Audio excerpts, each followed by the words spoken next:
Hello, good morning. How are you? Okay, so as you know, today is 24th of January. So here is first article, Democracy and its structural seepage. As you know, this is a Hindu newspaper of Delhi edition. So this is our first article, Democracy and its structural seepage. ठीक है? If we talk about democracy, as you know, today's is it is functional around the world. Okay, and if we talk about the evolution of democracy is around uh, was around 19th century to 20th century. ठीक है, और बात किया जाए कि जैसे कि सारे जो अगर इसकी जो डेमोक्रेसी इस समय देखा जाए तो पूरे संसार में देखने को मिलती है। ठीक है, और इसकी अगर एवोल्यूशन की बात करें तो इसकी जो एवोल्यूशन की बात होती है, एवोल्यूशन इसका देखने को मिलता है 19th सेंचुरी से 20th सेंचुरी के बीच में। ठीक है, और जितने भी सिविलाइजेशन अभी तक रहे हैं तो सारे कहीं ना कहीं क्लेम्स करते हैं कि जो उनका ओरिजिन रहा है वो डेमोक्रेटिक ओरिजिन रहा। ठीक है, अगर बात करें कि जो institution of universal adult franchise है, ठीक है, और गवर्नेंस है, ठीक है, तो गवर्नेंस जो ये सब जो यूनिवर्सल एडल्ट फ्रेंचाइज है, जैसे कि यूएस को जैसे एडवांस कंट्रीज़ हैं जो भी, तो इनमें भी काफ़ी ज़्यादा कमी रही है कि जैसे कि यूएस में जो राइट्स मिला जो 1920 में यूनिवर्सल फ्रेंचाइज को अडॉप्ट किया, उसमें जो अफ्रीकन अमेरिकन सिटीजन्स थे उनको इंक्लूड नहीं किया था। और ब्रिटेन की बात करें तो ब्रिटेन ने जो विमेंस हैं, विमेंस को राइट टू वोट कब मिला? 1930s में मिला। ठीक है, और फ्रांस की बात करें तो इनको विमेंस को 1944 में राइट टू वोट मिला, और अगर स्विट्जरलैंड की बात करें तो 1971 में। ठीक है, अगर बात करें डेवोल्यूशन और कैपिटलिज्म की, ठीक है, तो अगर बेसिक जो डेमोक्रेसी का जो बेसिक फीचर होता है, ठीक है, तो क्या होता है? Basic to democracy is the demolition of power. ठीक है, तो डिसेंट्रलाइजेशन ऑफ पावर। ठीक है, पावर्स को डिसेंट्रलाइज करना। ठीक है, और with it welfare from the elite एलिचियन। और अगर इसका देखा जाए जो वेलफेयर है, वेलफेयर जो मतलब डेमोक्रेसी का एक ऐसा मतलब एक सेकंड फीचर अगर देखा जाए तो जो अगर इसके थ्रू जो वेलफेयर पहुंच रहा है तो ग्राउंड लेवल तक इसका जो वेलफेयर है ग्राउंड लेवल तक पहुंचना चाहिए। ठीक है, devolution occur on the premises of individual and equality. और जो अगर इसका डेवल्यूशन देखा जाए किस बेसिस पे होता है, जैसे इंडिविजुअल और इक्वालिटी बेसिस, तो इसका जो प्रेमाइसिस है। ठीक है, in practice is there a good record of these principle. अगर देखा जाए कि ये जो सारे प्रिंसिपल्स हैं, ठीक है, तो क्या इसका जो रिकॉर्ड है वो काफ़ी ठीक रहा है? तो इफ अगर हम देखा जाए कि हिस्ट्री को देखा जाए, ठीक है, हिस्ट्री का जो by the long view of history, तो we can conclude that it has effectively worked. ठीक है, एंड अगर यही बात किया जाए कि the near universal evolution of autocratic monarchies, hereditary aristocracies and their replacement by governance. अगर जैसे कि बात करते हैं कि जो यूनिवर्सल एवोल्यूशन है ऑटोक्रेटीज का, ऑटोक्रेटी जो मोनार्कीज होती थी, एरिस्टोक्रेसीज होती, जैसे कि ऑटोक्रेटिक का मतलब ये हुआ कि पावर विद वन हैंड। ठीक है, अगर पावर किसी एक की जो भी पूरी कंप्लीट पावर है किसी एक इंडिविजुअल के पास है तो वो ऑटोक्रेटिक हो जाएगी। अगर यही बात करते हैं एरिस्टोक्रेसीज की, तो एरिस्टोक्रेसीज मतलब होता है कि पावर विद हायर क्लास है। ठीक है, जैसे कि कोई हायर क्लास है, हायर एलीट है, ठीक है, उसके पास कोई पावर है, ठीक है, और हेरिडिटरी है। ठीक है, तो ये हुआ near the universal evolution of autocratic monarchies and hereditary aristocracies and their replacement by governance through popular mandate and spread of economic resources, infrastructure, education, health to the masses।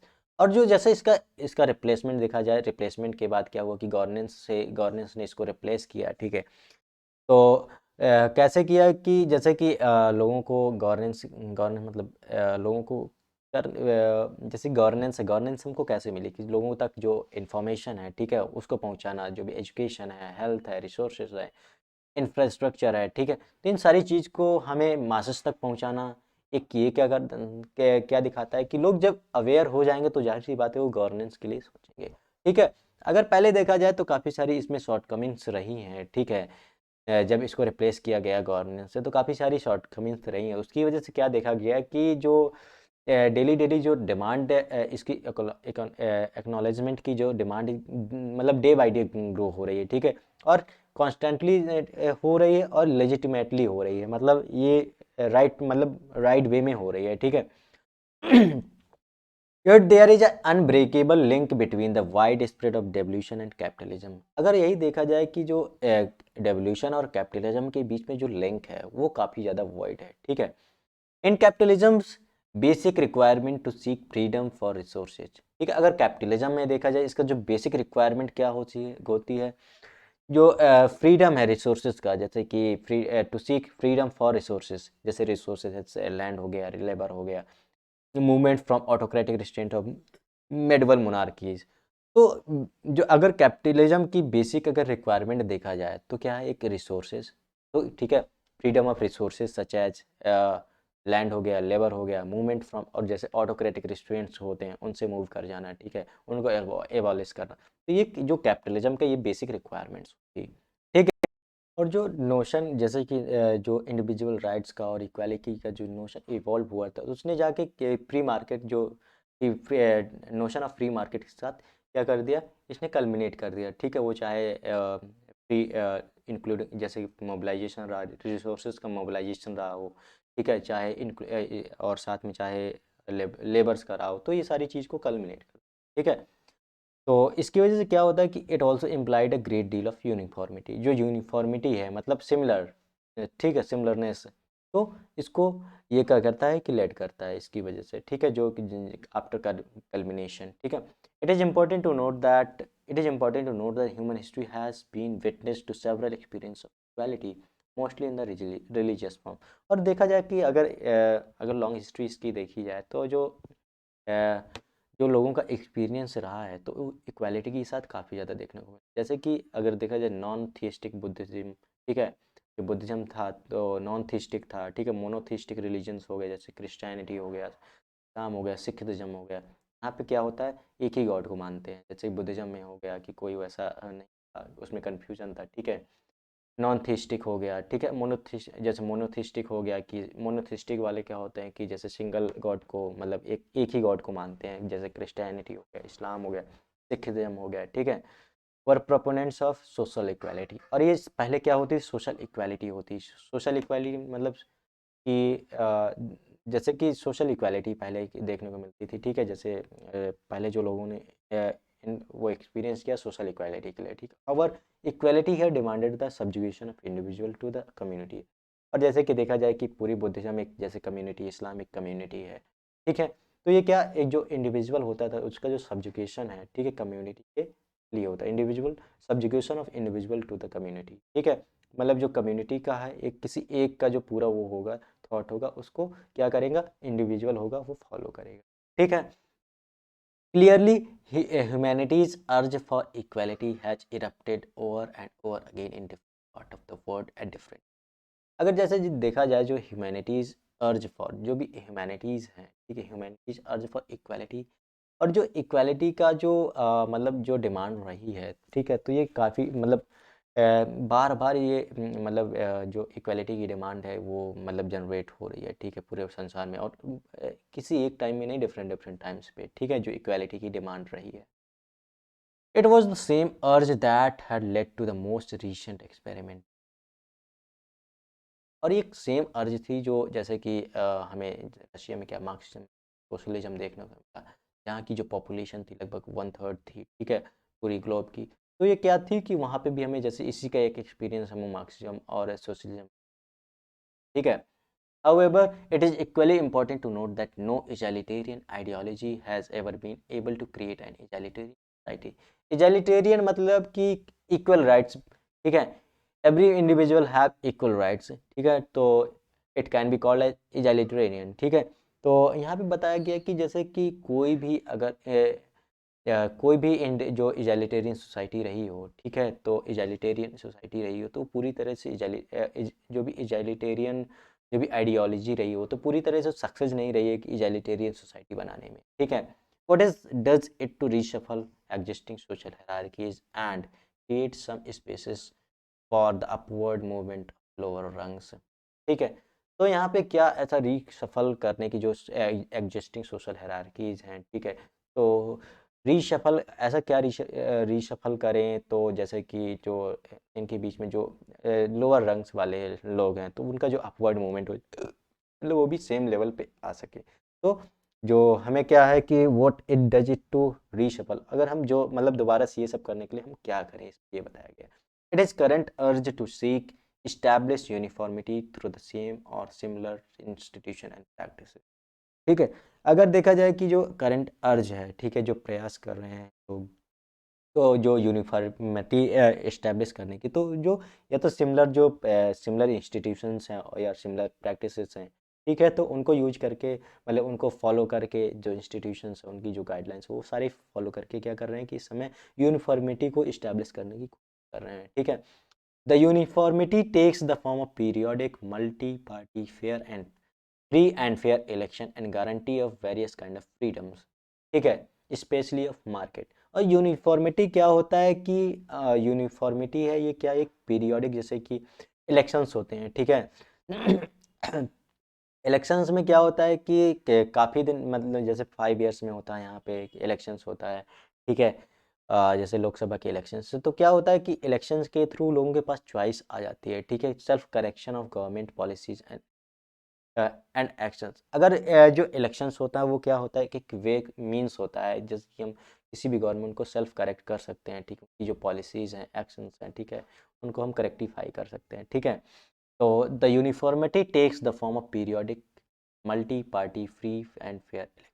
और जो यूनिफॉर्मिटी है किसका फॉर्म ले रही है, periodic multi party free and fair elections, ठीक है, and guarantee of various kind of freedom. और क्या कर रही है जो यूनिफॉर्मिटी है ये क्या कर रही है, गारंटी कर रही है काफ़ी तरह के जो फ्रीडम्स हैं वो गारंटी कर रही है, स्पेशली ऑफ मार्केट। ठीक है, मतलब मार्केट में जो भी फे जैसे मार्केट है, फ्री मार्केट इकोनॉमी है, जैसे फ्री मार्केट के लिए ये क्या कर रही है, ये भी गारंटी कर रही है।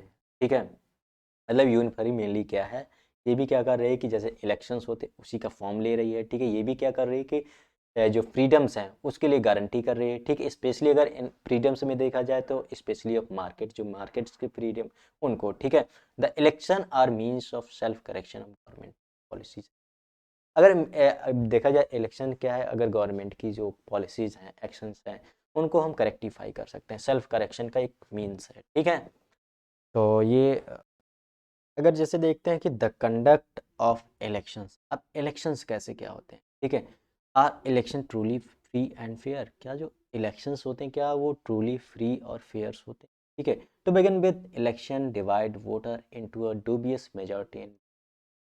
अगर देखा जाए कि जैसे कि ये इलेक्शंस हैं, इलेक्शंस क्या करते हैं कि ये जैसे कि मेजॉरिटी है माइनॉरिटी है, ठीक है, जैसे मेजॉरिटी हो गया 50% +1 हो गया, माइनॉरिटी हो गया 50% -1।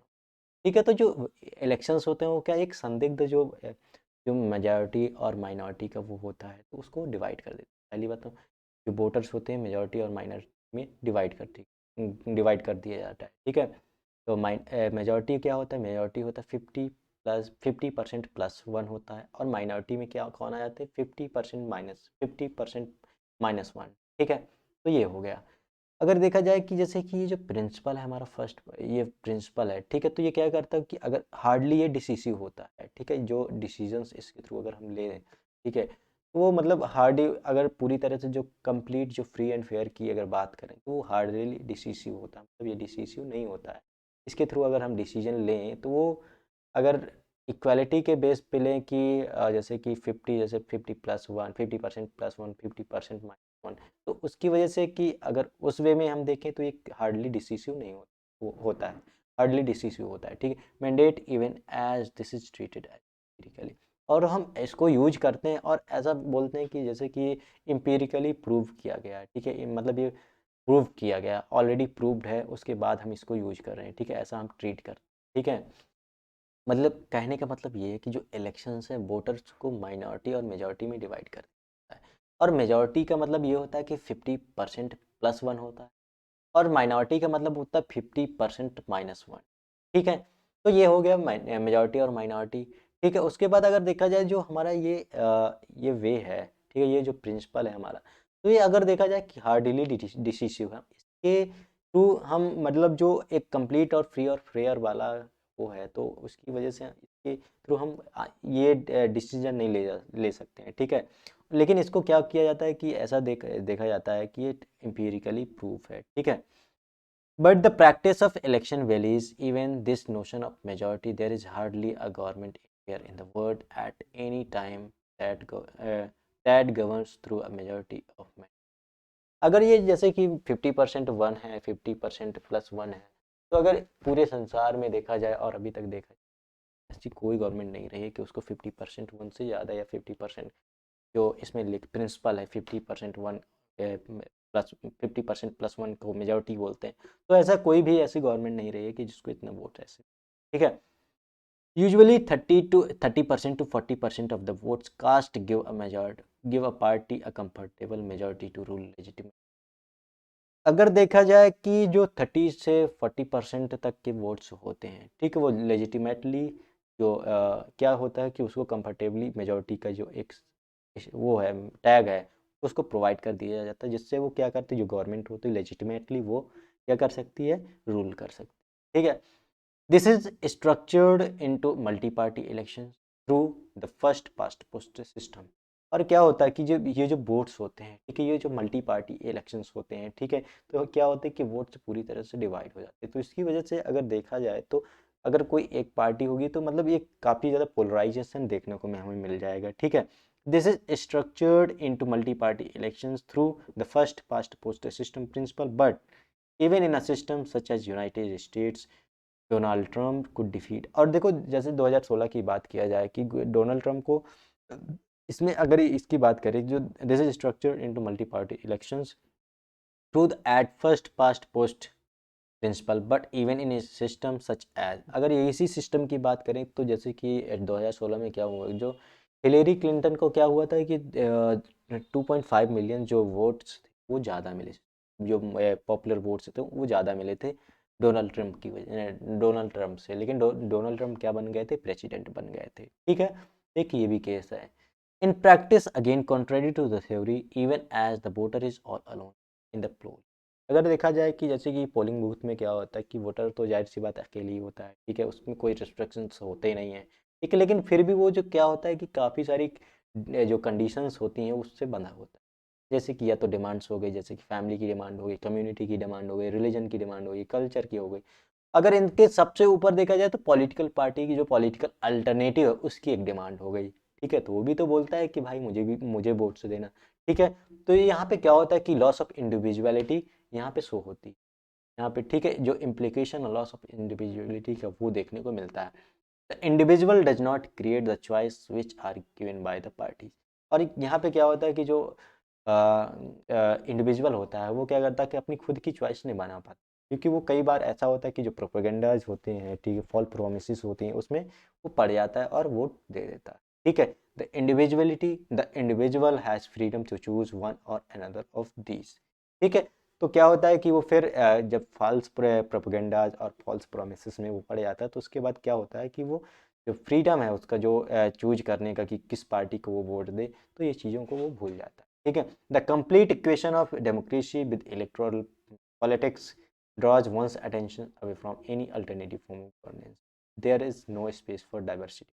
तो क्या इससे क्या होता है कि जो उसकी अटेंशंस होती है कि अगर वो किसी अल्टरनेटिव फॉर्म ऑफ गवर्नेंस को ले सकता है, ठीक है, तो उसके पास ऐसे कोई मतलब कि वो उसके बाद भूल जाता है, उसके बाद जैसे कि फॉल्स प्रोमिस में रैप हो जाता है, उसके बाद ये सारी चीज़ों को भूल जाता है। The complete equation of democracy with electoral politics draws one's attention away from the alternative form of, क्योंकि जो अल्टरनेटिव फॉर्म्स ऑफ गवर्नेंस है उससे क्या होता है कि उसका जो अटेंशन होता है उसकी दूर हो जाता है, ठीक है, ठीक है। There is no space for diversity, ठीक।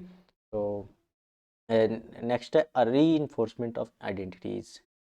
This democracy came to India in its modern form, unconditional adult franchise and multi party periodic election. अब जैसे डेमोक्रेसी है ये एक मॉडर्न फॉर्म जैसे इसका देखा जाए तो इसमें कोई कंडीशन नहीं है कि भाई जैसे कि पहले क्या होता था कि जो विमेंस होती हैं तो विमेंस को राइट टू वोट नहीं मिलता था, तो ऐसा कोई अब कंडीशंस, ठीक है। अब क्या होता है और ये भी है कि जो अब क्या है कि मल्टी पार्टी पीरियोडिक इलेक्शंस, एक पीरियोडिक टाइम, एक टाइम के बाद क्या होगा कि री इलेक्शंस होंगे, ठीक है, और एक कोई सिंगल पार्टी नहीं कई सारी पार्टियाँ, ठीक है। तो ये एक मॉडर्न फॉर्म हो गया डेमोक्रेटिक डेमोक्रेटिक ठीक है, डेमोक्रेसी का। और यहाँ पे yet the operative categories of electoral politics here have mostly been pre अगर जैसे देखा जाए जो ऑपरेटिव कैटेगरीज होती थी, तो अभी भी क्या है, प्री मॉडर्न है। जैसे कि आइडेंटिटी का पॉलिटिक्स हो गया, आइडेंटिटी पॉलिटिक्स ऑफ कास्ट हो गया, सब कास्ट हो गया, कम्युनिटी हो गया, रिलीजन हो गया, लैंग्वेज हो गया। तो ये क्या है कि ये कम्युनिटी आइडेंटिटी पॉलिटिक्स हो गई है, ठीक है। तो ये भी अभी क्या है कि प्री मॉडर्न की तरह है, ठीक है। Not long ago we were familiar with the acronym such as AJGAR. जैसे कि पहले क्या होता कि कुछ समय पहले ही जैसे कि शॉर्ट फॉर्म होता था, अहिर, जाट, गुर्जर और राजपूत होते थे, उनको अजगर बोलते थे, ठीक है। और जैसे माई एम वाई है तो मुस्लिम और यादव हो गया एंड सो ऑन। तो ये एक्रोनियम यूज किए जाते थे जैसे कि आइडेंटिटी पॉलिटिक्स के लिए, ठीक है। तो उसके बाद क्या होता है कि जैसे कि signifying the vote base of the different political parties or came to be pictorially called vote bank। और इन्हीं को लोग के जैसे पॉलिटिकल पार्टीज जो होती थी तो वो इन्हीं को क्या बोलती थी कि इनका वोट बैलेंस है, ठीक है, वोट बैंक है, ठीक है, इनको वोट बैंक बोल दिया जाता था, पॉलिटिकल पार्टीज की पार्टीज बोलती थी, ठीक ठीक है। जवाहरलाल नेहरू जब ये सब सारा हुआ तो पहले क्या होता, Jawaharlal Nehru had hoped that education and experience of democracy would force a retreat on these operative categories and generate a more modern consciousness among the masses। Jawaharlal Nehru क्या सोचते थे कि वो मतलब एक उनका होप था कि जैसे जैसे जैसे एजुकेशन और जो डेमोक्रेसीज का जो एक्सपीरियंस हो जैसे जैसे बढ़ता जाएगा तो ये ऑपरेटिव कैटेगरीज क्या हो जाएंगी, इनको वीक हो जाएंगी, ठीक है। लेकिन अब क्या है कि ये जो इस समय अगर देखा जाए मॉडर्न तरीके से, ठीक है, तो ये पूरी तरह से और ज़्यादा स्ट्रांग हो गई हैं, ठीक है। जो मॉडर्न कॉन्शियसनेस है वो पूरी तरह से जनरेट नहीं हो पाई जो लोगों के बीच में, और ज़्यादा ये जो स्ट्रेंथ किसको मिल गई है, ऑपरेटिव कैटेगरीज को, ठीक है। What has emerged is contrary to this. The very success of modern mobilizations has reinforced the identities instead of weakening them। ठीक है। तो जो आइडेंटिटीज है उनको क्या कर दिया कि री इन्फोर्स दिया, एक स्ट्रेंथ प्रोवाइड कर दिया, ठीक, इंस्टेड ऑफ वीकनिंग देम। उनको वीक करने की बजाय क्या हो गया, स्ट्रेंथ प्रोवाइड कर दी गई है, ठीक है। जैसे कि अगर एग्जाम्पल लेते हैं कि Bharatiya Janata party is determined to create the biggest vote bank which would be ever heard. और जैसे कि अगर देखा जाए कि जो भारतीय जनता पार्टी का जो वोट बैलेंस है, ठीक है, तो अप्रॉक्स 80% की जो पॉपुलेशन है वो हिंदुओं की है। तो जो इसका पूरा अगर वोट देखा जाए तो वोट बैलेंस कितना है, वोट बैंक 80% का, ठीक है। The entire population comprising 80% of the population, it can afford to marginalise and disenfranchise all others in the residual 20%। Remember the explicit assertion of this strategy Uttar Pradesh chief. और इसको देखा जाए पिछले जो असेंबली इलेक्शंस हुए थे यूपी में, तो यूपी में भी यही बोला था, 80 वर्सेस 20, जो इलेक्शन है 80 वर्सेस 20 का है, ठीक है। तो during the run up to the assembly election, ठीक है। So as long as we practice this form of democracy, its false line and above all its link with capitalism will remain। अगर देखा जाए कि ये जो जैसे जब से डेमोक्रेसी आई है, ठीक है, जैसे 19th और 20th सेंचुरी से, तो इसकी जो अगर जो कैपिटलिज्म है इसके साथ जो इसकी लिंक से देखी जाए तो अभी भी बरकरार है। Yet the fact that humanity has through out history sought one or another form of social equality keeps the possibility of this urge erupting yet again। और अगर देखा जाए जो सोशल इक्वालिटी की जो डिमांड है वो विद टाइम क्या होती रही है कि जनरेट होती रही है, ठीक है, लोगों के बीच में, ठीक है, too amenable to achieving a reality that has eluded us so far. What its firms and great success will be heard to guess, what can be said confidently is history is shaping and creating future for। और हम इससे क्या हो सकता है, हम इससे ये बोल सकते हैं कि जो हमारी हिस्ट्री है, ठीक है, वो दोबारा से अनफोल्ड हो रही है और हमारा जो फ्यूचर है, आगे का फ्यूचर है, उसको क्रिएट कर रही है, ठीक है। तो ये हमारा पहला आर्टिकल हो गया। हम मूव करते हैं कि सेकंड आर्टिकल पे, ठीक है। How freely should Indian teenagers access. Second article है हमारा, needed a new approach to data protection for minors, ठीक है। जो माइनर्स हैं उनसे रिलेटेड क्या प्रोटेक्शंस क्या इसमें जो हमारा 2020 का डीपीडीपी बिल है, ठीक है, draft digital protection personal data protection bill है, तो उसमें क्या चीज़ें प्रोवाइड की गई हैं, क्या चीज़ों की बात किस में बात की गई है, तो ये सारी चीज़ें हम डिस्कस करेंगे, ठीक है। How freely should Indian teenagers access the, मतलब कितना जो टीनेजर्स है कितना फ्री होके वो जो इंटरनेट का उसको एसेस कर सकते हैं, ठीक है। And what responsibility do platform have towards the minor users. और जो प्लेटफॉर्म्स हैं उनकी कितनी रिस्पॉन्सिबिलिटी रहेगी जो यूजर्स जो माइनर्स यूज करें उनके प्रति, ठीक है। These are important question to answer correctly to achieve India's digital ambition. अगर देखा जाए तो जो एक यही दोनों जो बेसिक क्वेश्चंस हैं, ठीक है, इन्हीं का आंसर देना ही क्या होगा, एक इंडिया का जो डिजिटल एम्बिशन है इसको अचीव करना, ठीक है। अगर ये दोनों का हम आंसर दे देते तो जो हमारा जो एम्बिशन होगा वो करेक्टली क्या हो जाएगा, फुलफिल, ठीक है। The draft digital personal data protection DPP bill 2022 currently provides for mandatory parental consent for all data processing activities of by children defined any of the age under। अगर 18 साल से पहले कोई बच्चा है, ठीक है, तो सबसे पहले उसकी जो अगर उसकी जो इंटरनेट एक्सेस करने की जो वो है परमिशन है, सबसे पहले कंसेंट किससे लेगा, जो कंसेंट है उसको एक्सेस देने की पेरेंट्स से होगी, ठीक है। तो मतलब मैंडेटरी पेरेंट कंसेंट अपनी अपनी कंसेंट देंगे, तभी जो 18 साल से नीचे का जो माइनर है, ठीक है, तो उसको यूज करने की परमिशन मिलेगी। This approach however misses the marks on two front, ठीक है। इसकी कुछ गैप्स भी हैं, इसकी वजह से कुछ इम्पैक्ट्स भी हैं, ठीक है। The gap in the bill is the first, instead of incentivizing online platforms to proactively build safer and better service for the minor, the bill relies on parents to grant consent on behalf of child in all cases।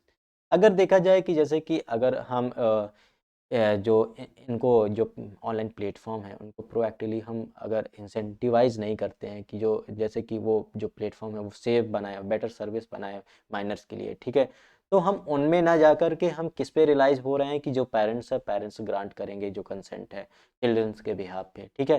तो मतलब हम ये काम नहीं कर रहे हैं कि जो प्लेटफॉर्म है उनको हम प्रोएक्टिवली जो मतलब बिल्ड जो बनाते हैं हम सेफली उनको बनाएं, ठीक है, और जो भी माइनर्स के लिए है वो बेटर सर्विस प्रोवाइड करें। तो हम ऐसे इस पे ध्यान ना दे करके हम ये बोल रहे हैं कि जो जो जो कंसेंट है अगर कोई माइनर यूज कर रहा है तो अगर उसकी जो कंसेंट है यूज करने की जो एसेस देने की तो पेरेंट की रहेगी, ठीक है, चिल्ड्रन के बिहाफ पे।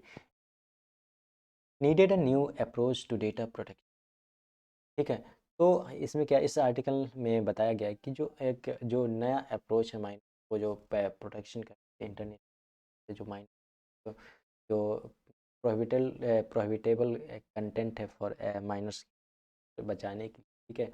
तो कैसे हम जो हमारा जो डी पी के 2020 ड्राफ्ट डिजिटल पर्सनल डेटा है, ठीक है, ये हमें बताता है कि करेंटली प्रोवाइड सम मैंडेटरी, ये क्या प्रोवाइड करता है जो जो मैंडेटरी कंसेंट है पेरेंटल कंसेंट, ठीक है, अगर कोई ऐसी एक्टिविटी हो रही है तो जो अगर किसी बच्चे की एज 18 साल से नीचे, तो सबसे पहले क्या होगा कि जो इंटरनेट एक्सेस करने के लिए क्या करना पड़ेगा, उसको पेरेंटल कंसेंट देनी पड़ेगी, ठीक है। This approach however misses two front, ठीक है, इसके काफ़ी सारे गैप, ठीक है। जैसे कि पहला अगर देखते हैं तो first, instead of incentivising online platforms proactively build safer and better service for the minor. देखो अगर देखा जाए कि पहले की हम इससे पहले के जो ऑनलाइन प्लेटफॉर्म हैं उनको इंसेंटिवाइज उनको बिल्ड सेफ जो मतलब प्लेटफॉर्म्स उनको सेफ बनाने के लिए और बेटर सर्विस प्रोवाइड करने के लिए माइनर्स को हम ये इंसेंटिवाइज नहीं कर ना करके हम ये करें कि जो बिल है, बिल उसमें पूरी तरह से किस में रिलाई रहेगा, जो पेरेंट्स की कंसेंट है वो चिल्ड्रंस के बिहाफ पे उस पर डिपेंड रहेगा, ठीक है। मतलब बिल कहने की कोशिश कर रहा है कि जो पूरी तरह से जो मतलब रिस्पॉन्सिबिलिटी रहेगी कि बच्चा किसी प्रोहिबिटिव जो कंटेंट है उस पर नहीं पहुंच रहा, ठीक है, जो इरोटिक है, ठीक है, तो उस सब चीज़ों पे नहीं पहुंच रहा, तो ये सारी पूरी जो जो रिस्पॉन्सिबिलिटी रहेगी वो पूरी पेरेंट्स की रहेगी। सबसे पहले अगर कोई माइनर यूज करता है उसको तो सबसे पहले जो कंसेंट रहेगी, ठीक है, जो पेरेंट्स की कंसेंट रहेगी वो लेने की, ठीक है। तो यहाँ पे और अगर देखा जाए कि जैसे इस समय क्या है कि डिजिटल जो लिटरेसी इंडिया में काफ़ी ज़्यादा कम है, ठीक है, तो उससे कई बार ऐसा होता है कि जो पेरेंट्स हैं वो खुद ही रिलाई रहते हैं चिल्ड्रन पे अगर किसी उसको इंटरनेट को एक्सेस करना है उनको, ठीक है। तो इन इफ़ेक्ट और अगर ये देखा जाए कि पूरी तरह से रिलाई रहना कि पेरेंट्स पे, ठीक है, किसी उसको ऐसे इंटरनेट एक्सेस करने के लिए, तो ये एक इनइफेक्टिव अप्रोच है, ठीक है। तो इसको पार्लियामेंट में पास होने से पहले हम इसको सॉर्ट आउट करना पड़ेगा, ठीक है। इसको जो हमारा जो अप्रोच है इसको हमें शिफ्ट करना पड़ेगा, ठीक है। द सेकेंड अगर दूसरा देखा जाए, ठीक है, तो जैसे कि हमारा जो standard originating in the convention article the right of child 1989 to which India is signatory, जो ये हमारा convention on the right of child है 1989 का, तो इसमें क्या है कि इंडिया है वो सिग्नेटरी है, ठीक है।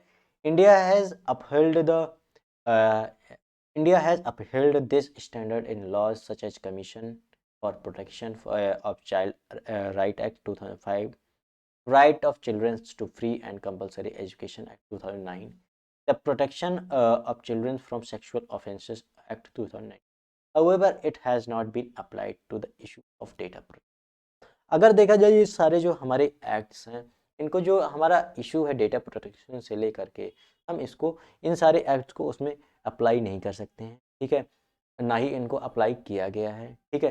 The bill does not factor in how teenagers use various internet platform for self expression, और इसमें किसी में नहीं बताया गया है कि जो ना ही बिल बताता है कि जो इंटरनेट है कि वो कैसे जो माइनर्स हैं वो अपनी सेल्फ एक्सप्रेशन सेल्फ डेवलपमेंट के लिए पर्सनल डेवलपमेंट के लिए वो कैसे यूज कर सकते हैं, ठीक है, कैसे यूज करें, ठीक है। तो इसमें ये नहीं बताया गया how central is it to the experience of adolescence these days, और ये कैसे अगर बोला जाता है कि तो ये कैसे जो बिल है ये पूरी तरह ये कैसे सेंट्रल है, मतलब ये बात करता है एडोलेसेंस की, ठीक है। तो ये है from taking music lessons to preparing for examination to forming communities with people of similar view. अगर देखा जाए कि जो इंटरनेट है आज के ज़माने में क्या है कि अगर हमें म्यूजिक भी सुनना है, ठीक है, या फिर एग्जाम्स की प्रिपरेशन करना है, तो वहाँ से लेकर के अगर हमारे सिमिलर व्यूज के लोग हैं तो उनकी जो एक कम्युनिटी इस्टेब्लिश हो जाना, तो यहाँ से मतलब एग्जाम्स से लेकर के ये हमारे लिए जैसे एक चीज़ किसी कम्युनिटी का डेवलपमेंट हो जाना, वहाँ तक मतलब पूरी तरह से ये पूरी तरह से क्या है इंटरनेट पे डिपेंड है, ठीक है। तो ये इस समय मतलब इंटरनेट का इतना यूसेज है। While the bill does allow the government to provide exemption, ठीक है, तो क्या है कि जो बिल है वो प्रोवाइड करता है गवर्नमेंट को, ठीक है, provide exemptions in the future from strict parental consent requirement profiling tracking prohibition, ठीक है। लेकिन जो बिल है वो अलाउ करता है गवर्नमेंट, जो बिल है वो गवर्नमेंट को अलाउ करता है कि जो एग्जेम्पशंस हैं वो प्रोवाइड करे, जो भी पेरेंटल कंसेंट है उससे कुछ छुटकारा फ्यूचर में मिल सके, ये चीज़ को ये चीज़ जो बिल है वो प्रोवाइड करता है, ठीक, गवर्नमेंट को पावर करता अलाउ करता है, ठीक है।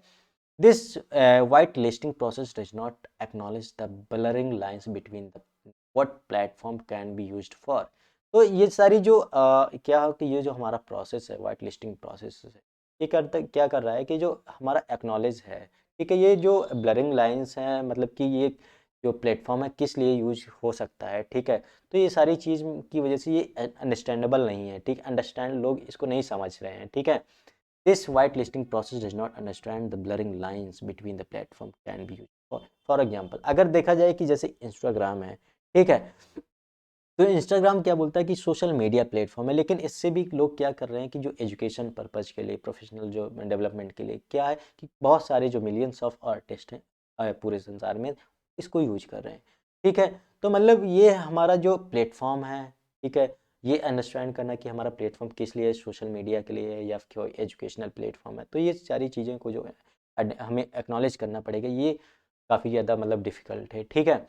अगर यूज ऑफ पर्सनल डेटा की बात करते हैं कि another issue in the draft DP bill, तो अगर अगर दूसरा इशू ये है हमारा each platform will have to obtain verifiable parental consent in case of minor.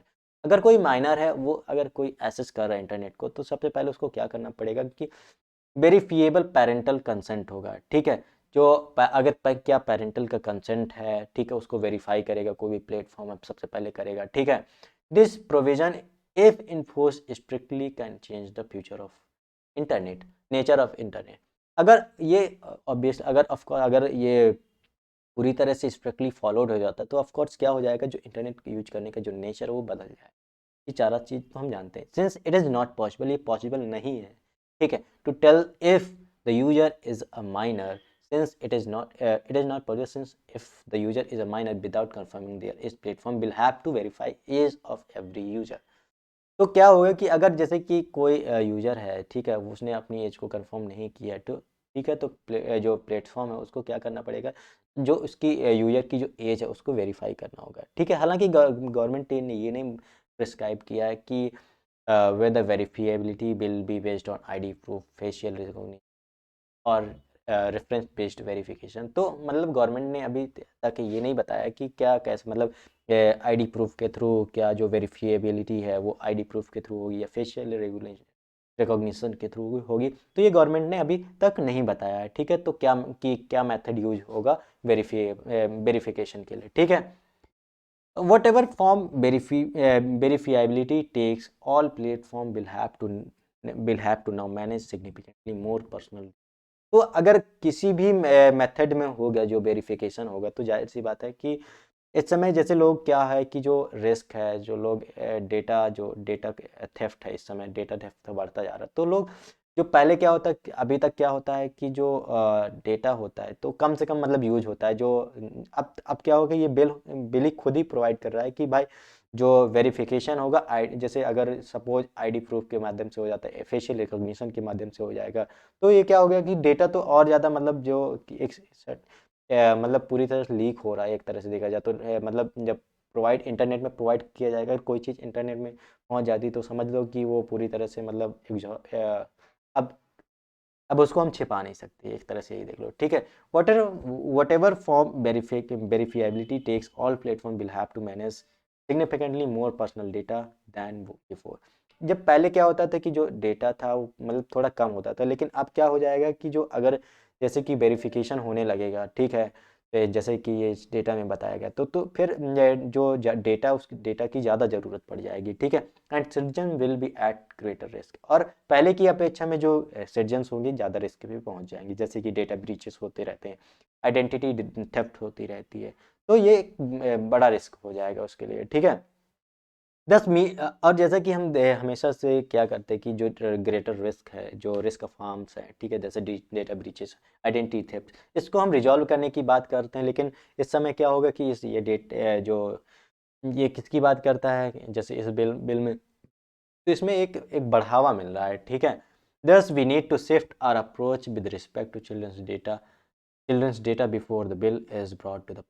सबसे पहले अगर मतलब पार्लियामेंट में डेटा पास, ये जो बिल है इसको पास होने से पहले हमें जो हमारी अप्रोच है, ठीक है, with respect to children's data before, ठीक है, तो क्या करने पड़ेगा हमें, जो अपनी जो अप्रोच है हम उसको शिफ्ट करने पड़ेगा, ठीक है।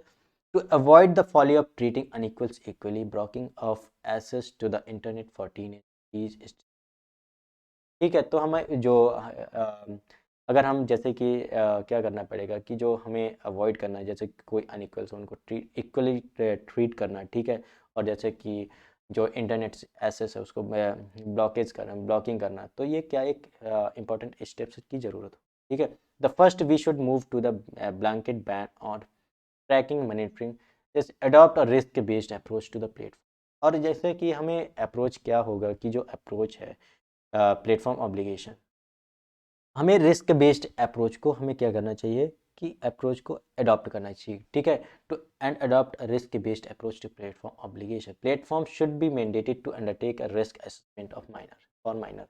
तो इस समय प्लेटफॉर्म को खुद ही क्या करना चाहिए कि जो रिस्क मैनेज असेसमेंट है माइनर्स के लिए, तो वो खुद ही उसको अंडरटेक करना चाहिए। इसको not only platform age verification related corresponding obligation but design service with default setting.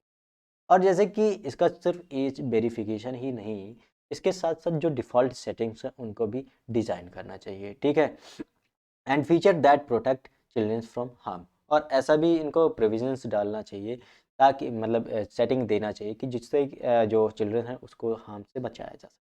This approach will bring us element of को रेगुलेशन, और ये सारी सेटिंग्स क्या होगी, ये जो अप्रोच होगी ये एक को रेगुलेशन, मतलब दोनों तरफ से जो रेगुलेशन है, को रेगुलेशन का वो एलिमेंट क्रिएट करेगी, ठीक है। By creating incentive for platforms to design better products for children, ठीक है। जैसे कि अगर प्लेटफॉर्म को इंसेंटिवाइज किया जाएगा तो जिससे क्या होगा कि जो जैसे कि प्लेटफॉर्म्स हैं ये मतलब खुद ही जो रिस्क असेसमेंट का है माइनर्स के लिए, ठीक है, माइनर्स का जो रिस्क असेसमेंट उसको क्या करेंगी, एसेस का अंडरटेक करेंगी, खुद ही मैंडेट करेंगी, ठीक है। उसके बाद क्या होगा कि डिफ़ॉल्ट सेटिंग्स को प्रोवाइड करेंगी, ठीक है। और ऐसे फीचर्स प्रोवाइड करेंगे कि जिससे कि जो चिल्ड्रंस को हार्म ना पहुंचे, ठीक है। तो ये क्या हो जाएगा कि ये किसको करेंगे, तो एक ये को रेगुलेशन हो जाएगा, ठीक है। वी नीड टू, अब जैसे कि एज 18, अभी तक 18 ईयर्स है कि जो पेरेंटल कंसेंट के लिए, तो इस जो एज है 18 से लेकर 18 को घटा करके 13 किया जाए, ठीक है। By relaxing consent requirement we will minimise the data collect. तो क्या हो जाए कि अगर हम एज को, ये जैसे एज ऑफ कंसेंट है, ठीक है, इसको अगर हम मिनिमाइज करते हैं तो इससे क्या हो जाएगा, जो हमारा डेटा कलेक्शन का वो है वो भी मिनिमाइज हो जाएगा, ठीक है। Which is one of the principal that bill is built on. जैसा कि बिल्ट का डेटा का क्या है कि डेटा को प्रोटेक्ट करना है, ठीक है। तो ये इसका डेटा, ये डीपीडीपी है, तो इसका मेन एम क्या है कि जो डेटा है उसको पूरी तरह से क्या करना, प्रोटेक्ट करना है, ठीक है। तो ये भी एक एम इसका पूरा हो जाए, which is one of the principal that bill is built on. This relaxation is in age of consent in tandem with the risk of mitigation elucidated above will achieve protection for children online while allowing them access, ठीक है। अब जैसे सर्वे, अब सर्वे की हमें ज़रूरत है, अगर इन सारी चीज़ को हमें देखना है तो उनको सबसे पहले हमें सर्वे करना पड़ेगा, ठीक है। This solution draws on the experiments experience and deliberation in the United Kingdom and in the United States, California, New York, where age appropriate design codes have been introduced। तो ये इस समय क्या हुआ कि ये जो सॉल्यूशंस हैं, ठीक है, सबसे पहले ये कहाँ से मतलब देखने को मिल रहा है, जैसे कि यहाँ पे क्या हुआ कि जैसे यूनाइटेड किंगडम में है, यूनाइटेड स्टेट्स में क्या हुआ कि जो एज अप्रोप्रिएट्स डिज़ाइन कोड्स हैं उनको इंट्रोड्यूस किया गया है, ठीक है। The government should also conduct large scale survey, और जो हमारी गवर्नमेंट है उसको भी क्या करना चाहिए कि जो सर्वे है लार्ज स्केल सर्वे को इंट्रोड्यूस करना चाहिए, जिससे क्या होगा कि उसमें क्या पता चलेगा, parents to find out about their online habits, और इससे क्या होगी जो इंडिविजुअल्स की ऑनलाइन हैबिट्स हैं, डिजिटल लिटरेसी है, प्रेफरेंस है, एटीट्यूड है, ये सारी चीज़ें सर्वे में पता चल जाए, ठीक है। We must design a policy in India that balance the safety and agency of children online. We should not put the onus of keeping your young safe or parents, but instead of it, we keep, और ये जो obligation होगा, ठीक है, ये society wide होगा, ठीक है।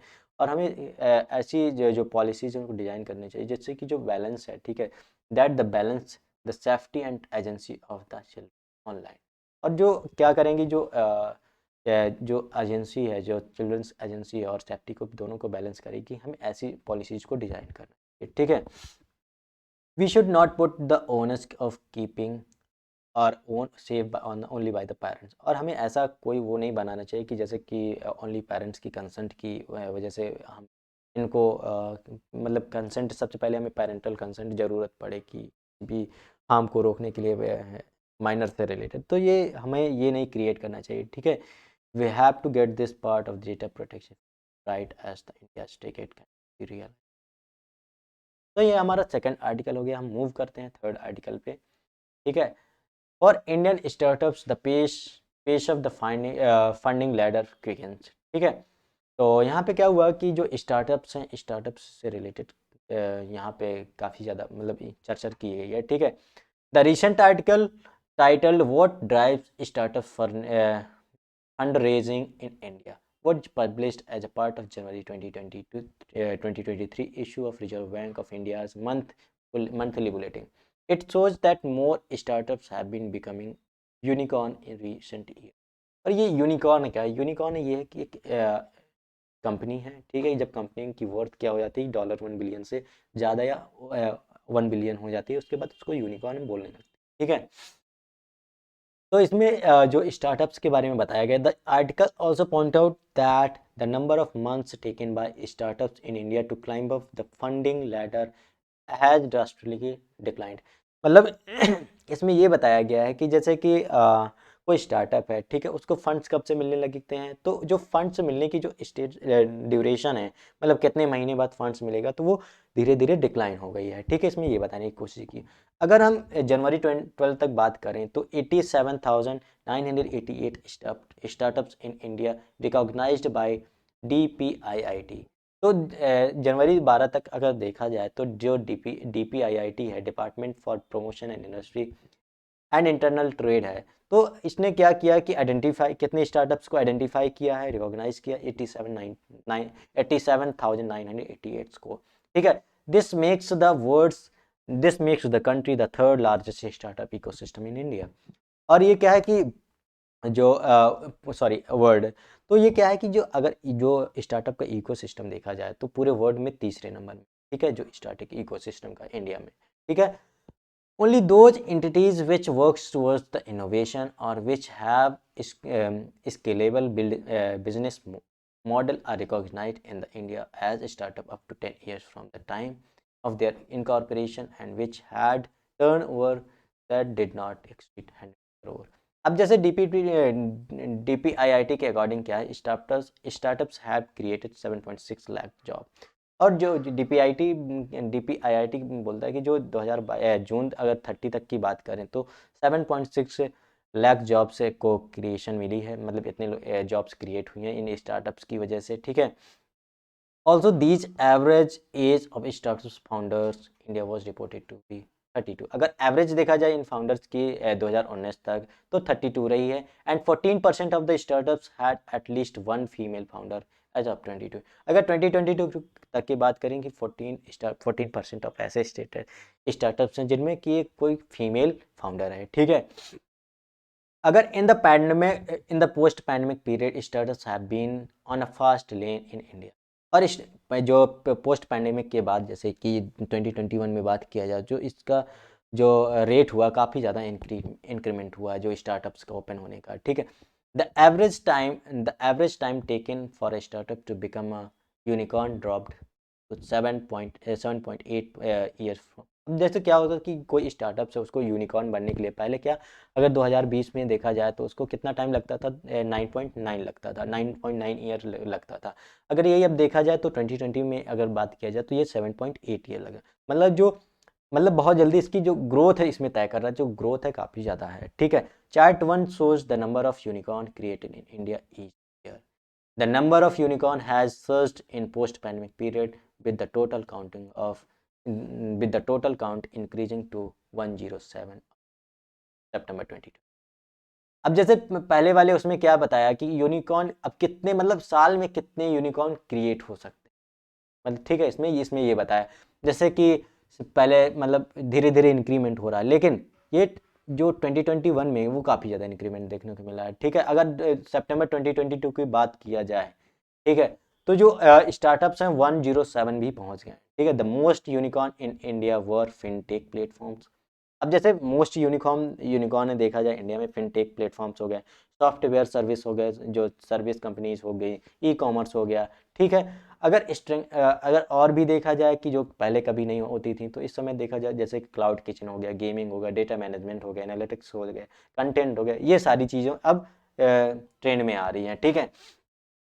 अगर चार्ट 2 की बात करें, जैसे चार्ट 2 में क्या है कि जो इसमें ये बताया जा रहा है कि जो सबसे ज़्यादा जो ये हो रहा है, सबसे ज़्यादा स्टार्टअप्स कहाँ हो रहे हैं, ठीक है। तो इसमें क्या बता रहा है, जैसे 40% के आसपास बेंगलुरु में हो रहे हैं, और जैसे नोएडा में 6% हो रहे हैं, दिल्ली में 6% हो रहे हैं, मुंबई में 15% हो रहे हैं, गुरुग्राम में 16% हो रहे हैं, ठीक है। The chart shows cities which host the most number of unicorn in India as of 11 January 2023, ठीक है। तो मतलब जो यूनिकॉर्न है सबसे ज़्यादा होल्ड कहाँ कर रहे हैं, सबसे ज़्यादा बेंगलुरु में देखने को मिल रहा है, सबसे ज़्यादा बेंगलुरु में देखने को मिल रहा है, ठीक है। तो इसमें ये बताया।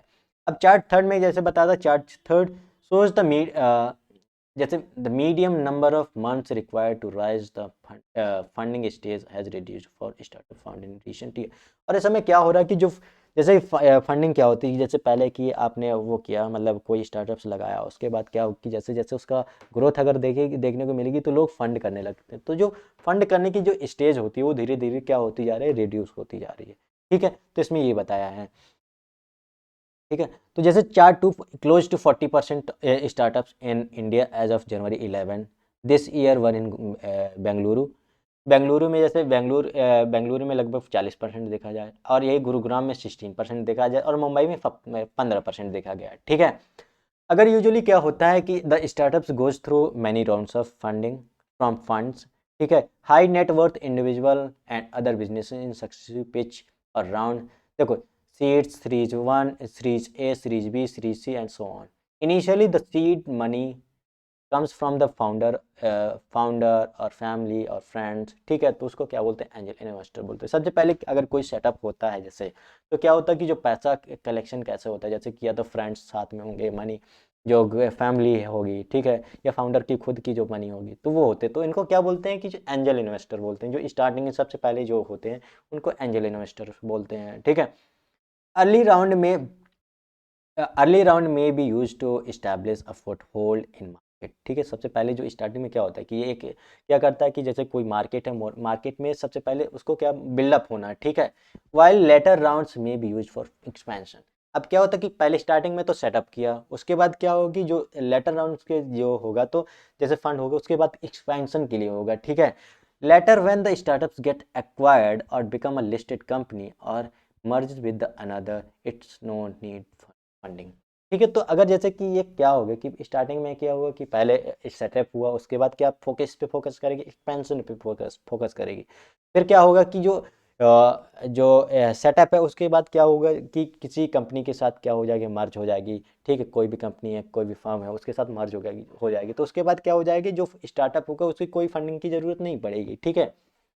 The medium number of months required to rise the funding stages has reduced for the startup founded in the recent year।